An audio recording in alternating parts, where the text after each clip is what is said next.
Jadi kalau saya ngelihat tren elektabilitas Prabowo yang sekarang jadi agak turun sementara Pak Ganjar itu agak naik gitu ya.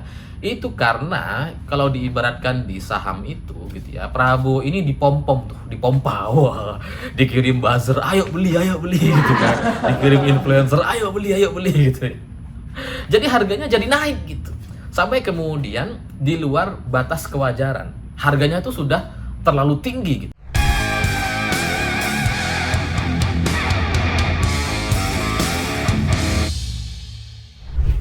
Selamat malam semuanya. Hari ini survei SMRC yang terbaru menunjukkan bahwa tren elektabilitas Pak Ganjar sebagai capres di Pilpres 2024 itu mengalami kenaikan gitu ya.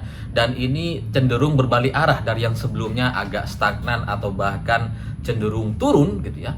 Ini sekarang jadi naik, menanjak. Ini ada apa? Ini ada faktor apa gitu ya. Dan kalau kita lihat sebenarnya apa yang disampaikan oleh SMRC itu cukup sejalan atau sesuai atau mirip sekali dengan data-data yang juga sudah disampaikan oleh Litbang Kompas beberapa hari sebelumnya. Jadi kalau dua lembaga survei kredibel seperti ini sudah menyampaikan data yang serupa, ini kayaknya memang sudah terjadi balik arah gitu ya. Dari yang sebelumnya kayak agak turun, ini sekarang jadi menanjak. Tapi sebelum kita membahas soal faktor-faktor kenapa Pak Ganjar jadi agak naik gitu ya, sebelumnya saya ingin membahas soal pertanyaan-pertanyaan sebelumnya yang ini susah untuk dijawab dan kemudian banyak orang itu penasaran gitu. Karena ketika bulan April 2023 lalu, beberapa bulan yang lalu gitu ya, sampai bulan Juli kemarin gitu, itu kan tren Pak Ganjar agak stagnan atau bahkan cenderung turun. Dan orang bertanya-tanya, ini ada apa ini?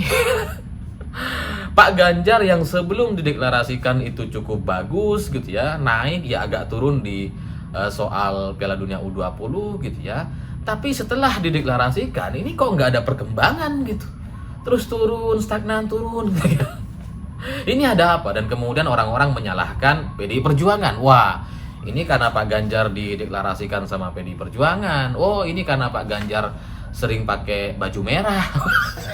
Itu banyak yang bilang kayak gitu ya, dan saya terus terang agak kaget atau pengen ngebantah tapi yang nggak ada gunanya juga gitu. Tapi dari analisa saya gitu ya, sejak beberapa bulan yang lalu saya ngelihat ya sebenarnya elektabilitas Pak Ganjar itu tergerus bukan karena itu sudah dideklarasikan oleh PDI Perjuangan, karena situasinya nggak sesederhana itu gitu ya. Karena ketika PDI Perjuangan sudah memutuskan bahwa Ganjar sebagai capresnya, maka lawan itu sudah tahu bahwa lawannya adalah Pak Ganjar dan sudah tertutup kemungkinan bagi Puan Maharani untuk maju gitu. Sehingga potensi atau peluang kemungkinan koalisi antara Gerindra dengan PDI Perjuangan, Prabowo dan Puan itu sudah nggak bisa karena Ibu Mega sudah memutuskan Pak Ganjar. Nah, kalau Pak Ganjar disuruh jadi cawapres, ya nggak bisa karena sekali lagi Ibu Mega sudah menugaskan Pak Ganjar ini sebagai capres gitu. Ya kalau Prabowo mau jadi cawapres boleh. Jadi karena lawan sudah tahu gitu ya bahwa lawannya adalah Pak Ganjar, maka mereka langsung merespon gitu. Merespon dengan sangat-sangat agresif gitu. Karena ketika Pak Ganjar dideklarasikan oleh Ibu Megawati, memang ada beberapa baliho gitu ya di beberapa daerah, terutama di Jakarta.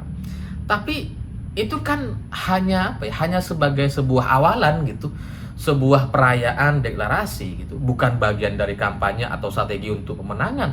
Lawang ini baru dicapreskan gitu ya. Kita baru bicara soal tim pemenangan, tim konsolidasi, tim kampanye dan sebagainya. Jadi ketika Pak Ganjar dideklarasikan, setelah itu barulah PDI Perjuangan dan koalisinya itu coba berpikir untuk membuat tim pemenangan untuk mengatur strategi nantinya di Pilpres 2024. Makanya ketika Pak Ganjar sedang bersiap-siap gitu ya, sudah bikin tim, nyari-nyari orang-orang yang loyal kepada dia, dibikin surat tugas-tugas dan kemudian buat tim divisi dan sebagainya gitu ya. Di sisi lain, lawan-lawannya ini udah selesai. Konsolidasi dan pembentukan tim itu di Prabowo dan Anies itu kan sudah terjadi jauh sebelum Pak Ganjar dideklarasikan, sehingga ketika Pak Ganjar dideklarasikan dan PDI Perjuangan sedang sibuk menyiapkan tim atau memikirkan soal struktur organisasi atau tim kampanye dan divisinya, Prabowo sudah merespon dengan ratusan atau bahkan ribuan baliho. Prabowo sudah merespon dengan kunjungan kerja kemana-mana menggunakan anggaran kementeriannya. Prabowo sudah belusukan, sudah kampanye, karena dia memang menjadi menteri saat ini gitu ya. Jadi respon inilah yang kemudian bertemu dengan banyak tokoh gitu ya. Itu yang kemudian membuat elektabilitas Pak Ganjar itu jadi tergerus gitu. Karena fokusnya jadi ke Prabowo Subianto, sementara Pak Ganjar dan timnya yaitu masih rapat-rapat, bahkan sampai beberapa minggu lalu gitu ya. Ini masih agak rapat-rapat gitu. Makanya ini kan ibaratnya di tim Ganjar belum mulai, di kubu lawan udah nyerang semua gitu ya. Dengan medsos, dengan Prabowo ke daerah-daerah gitu ya, aktif semuanya. Sementara di sisi lain Pak Ganjar ketika ingin melakukan kampanye-kampanye atau melakukan gerakan-gerakan itu masih sangat terbatas sekali, karena Pak Ganjar ini kan masih menjadi gubernur Jawa Tengah sampai sekarang. Tugasnya itu masih belum selesai gitu. Nah, sementara yang lain udah capres beneran nih, udah kemana-mana gitu. Pak Ganjar gak bisa. Senin sampai Sabtu beliau harus ada di Jawa Tengah gitu. Minggu baru bisa kampanye. Jadi ya kalau diibaratkan toko gitu ya, toko sebelah ini bukanya 4 hari seminggu, buka Senin, Selasa, Rabu, Kamis gitu ya, Prabowo gitu ya, Jumat, Sabtu, Minggu libur dia gitu karena kecapean. Jadi buka 4 hari, Pak Ganjar baru buka sehari gitu. Ya jadi nggak sebanding lah, makanya kemudian ada tren elektabilitas Pak Ganjar itu ya tergerus oleh Prabowo Subianto. Bahwa kemudian ada juga orang menyimpulkan ada faktor endorsement Pak Jokowi yang kemudian membuat nama Prabowo itu naik. Iya juga gitu ya, benar juga gitu ya. Tapi sekali lagi yang namanya endorsement itu kan sifatnya sementara, sponsor itu sementara saja gitu. Pada akhirnya semua kualitas produk itu akan dinilai dari sisi keasliannya, dari sisi nilai yang sebenarnya. Jadi kalau saya ngelihat tren elektabilitas Prabowo yang sekarang jadi agak turun, sementara Pak Ganjar itu agak naik gitu ya, itu karena kalau diibaratkan di saham itu gitu ya, Prabowo ini dipompa, wah, dikirim buzzer, ayo beli gitu kan, dikirim influencer, ayo beli gitu ya. Jadi harganya jadi naik gitu. Sampai kemudian di luar batas kewajaran. Harganya itu sudah terlalu tinggi gitu. Tidak yang seharusnya gitu ya. Jadi ketika ini dipompa ya naik suara dia gitu. Nah, kalau sekarang terjadi penurunan ya karena memang sudah agak capek itu yang ngepom-pom. Yang mompa agak capek gitu ya. Makanya kemudian pada akhirnya suara Prabowo kembali ke harga asalnya. Harga asal Prabowo ya sekarang ini gitu ya, dia akan stagnan di sekitar 30-an%. Sementara Pak Ganjar itu masih sangat bisa berpotensi untuk terus naik atau bahkan melewati 15% setelah nanti selesai sebagai gubernur Jawa Tengah. Karena Pak Ganjar ini baru akan selesai sebagai gubernur itu kan tanggal 5 September nanti gitu ya. Baru setelah itu di bulan September ini akan terjadi safari-safari politik, kunjungan ke beberapa daerah, dan kampanye beneran Senin sampai Minggu full. Kalau Prabowo itu banyak capeknya gitu ya, kadang buka 3 hari gitu ya, kadang buka sehari seminggu atau 2 hari lah seminggu minimal gitu kan. Ini Pak Ganjar ke depan itu akan seminggu full akan kampanye, Senin sampai Minggu. Mungkin akan ada libur sehari 2 hari lah, tapi sepenuhnya itu akan jauh-jauh melampaui kegiatan atau aktivitas Prabowo Subianto. Karena kalau Prabowo jalan ke satu daerah terus kemudian besoknya istirahat atau libur, ini Pak Ganjar bisa terus jalan tuh seminggu.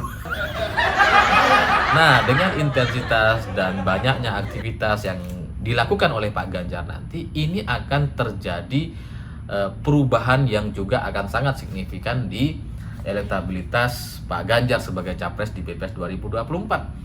Makanya ya sekarang Prabowo itu juga kayaknya agak kelabakan gitu ya.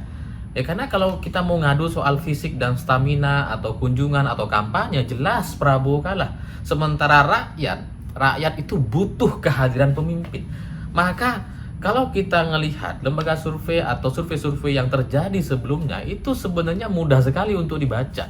Karena semakin banyak, semakin sering seorang calon melakukan kunjungan dan bertemu dengan masyarakat, semakin banyak aktivitas dia mengalahkan lawan-lawannya gitu ya, secara aktivitas. Itu secara sederhana kita bisa lihat bahwa elektabilitas dia akan jauh lebih baik dan kemungkinan dia untuk menang itu jadi jauh lebih besar. Nah, kalau Prabowo seminggu cuma 2 hari atau 3 hari kampanye, terus sisanya dia istirahat atau kecapean, sementara Pak Ganjar 1 minggu full akan kampanye gitu ya, ya ini akan terjadi peningkatan yang sangat-sangat besar gitu. Memang masih ada sedikit PR soal Pak Ganjar di Piala Dunia U20. Kalau di kalangan umat Islam atau Muslim gitu ya, isu ini udah selesai. Karena kita memang juga menolak Israel, pemerintah kita juga menolak Israel gitu ya. Ini udah selesai, dan pernyataan Pak Ganjar, sikap dan apa yang kita lihat dari situasi PSSI hari ini yang kemudian Indonesia menjadi Piala Dunia U17 itu juga sudah clear. Di kalangan kelompok muslim itu sudah terbukti selesai. Isu U20 itu sudah dilupakan atau bahkan mungkin juga sudah tidak menjadi pertimbangan lagi kepada Prabowo Subianto atau kepada Erick Thohir gitu. Jadi orang-orang yang nggak suka dengan Pak Ganjar karena alasan Piala Dunia U20 batal itu udah selesai di kalangan umat Muslim. Yang belum selesai memang di kalangan kelompok umat Kristen, karena ini soal kepercayaan gitu ya. Di perjanjian lama, kata teman saya gitu ya, itu memang disebutkan bahwa Israel itu adalah sebuah negeri yang diberkati, sehingga kalau nolak Israel itu artinya ya dia akan kualat dan sebagainya. Makanya kemudian kalau kita lihat dari semua lembaga survei, elektabilitas Pak Ganjar di kelompok Kristen gitu ya atau non Muslim itu masih kurang baik gitu, atau tidak sebagus Pak Jokowi dulu ketika memenangkan 2 kali pilpres. Itu kan bisa mencapai 70-80% di kelompok non muslim gitu ya. Nah, Pak Ganjar ini belum bisa, masih sekitar 40-50 gitu. Jadi masih sangat bersaing dengan Prabowo, dan itulah yang kemudian membuat selisihnya jadi nggak terlalu jauh gitu. Tapi sekali lagi pada akhirnya gitu ya, pada akhirnya ini akan kembali ke settingan awal lagi. Karena kelompok pendukung Prabowo itu kan ya kelompok yang sebelah itu, yang intoleran, anti keberagaman dan sebagainya, yang kelompok 212 dan sejenisnya. Nah, ini sekarang memang lagi disembunyikan gitu ya, belum dikeluarin nih sama sebelah. Biar apa? Biar surveinya bagus gitu ya. Tapi pada akhirnya orang-orang ini akan keluar gitu. Karena yang namanya kampanye tetap ada bohirnya, partai politik yang terafiliasi dengan mereka juga ada di pendukungnya Anies gitu kan, dan nanti mereka juga akan bergabung dengan Prabowo, si partai itu gitu. Itu akan memunculkan kesadaran baru lagi di kelompok kalangan Kristen yang ternyata itu akan membuat mereka jadi balik arah lagi gitu. Ya oke lah, Pak Ganjar itu berdosa, salah karena menolak Israel katakanlah gitu ya. Karena Israel itu dalam kitab perjanjian lama itu adalah negeri yang diberkati gitu ya. Maka Pak Ganjar ini salah.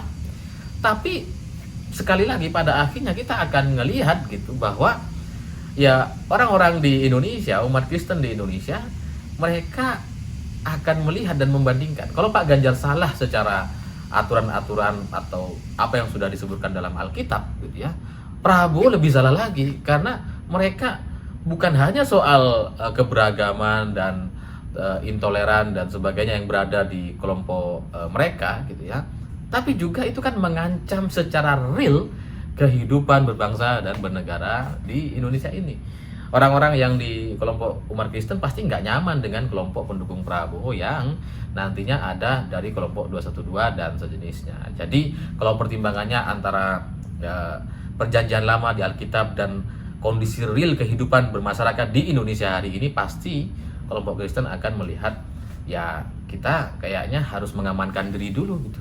Karena kalau sebelah yang menang ini agak bahaya. Soal urusan Pak Ganjar menolak Israel dan sebagainya itu masih bisa tobat gitu. Tapi kalau 212 yang umatnya itu banyak gitu ya, itu gimana cara menobatkan ribuan orang itu? Capek gitu kan. Kalau Pak Ganjar cuma satu orang masih bisa kita ajak diskusi gitu ya. Tapi kalau ribuan orang nggak bisa, jadi ya pada akhirnya ini akan kembali ke settingan awal, dan itu yang kemudian membuat Pak Jenderal Andika dan kawan-kawannya kayaknya yakin sekali bahwa ya Pak Ganjar akan menang di Pilpres 2024 mendatang. Saya pikir itu. Terima kasih sudah menonton. Begitulah kura-kura.